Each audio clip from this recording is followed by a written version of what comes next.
Rick, you asked this as a simple question. You said, do I want to walk in Jesus's footsteps? Of course we want to. We're Christians.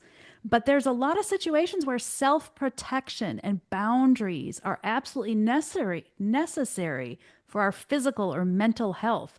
If we're loving someone who's hurt or they've wronged us, we could be in a vulnerable state. We could be further harmed by them.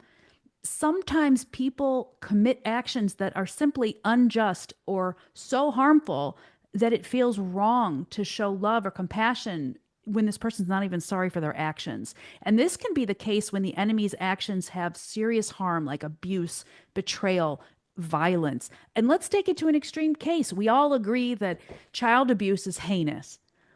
Once the child becomes of age, how would they actively bless their abuser? How could they? How would they? You're not mincing any words here, are you? This Going, is what we want to know. well, see, and this is you're right. This is a really, really, really hard circumstance. And my thought about gut reaction and is you putting the two together, trying to think it through and say, what would Jesus do?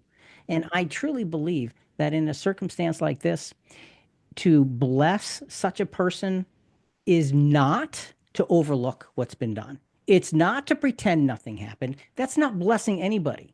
When we bless someone, what do we want to do for them? We want to do what's good for them. What would be good for such a criminal is to turn them in, is to bring them to a place where they can recognize the darkness of the evil that they've committed and they can make good for it.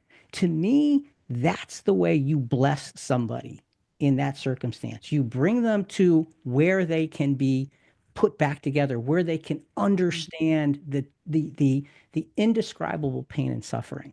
That to me is a blessing.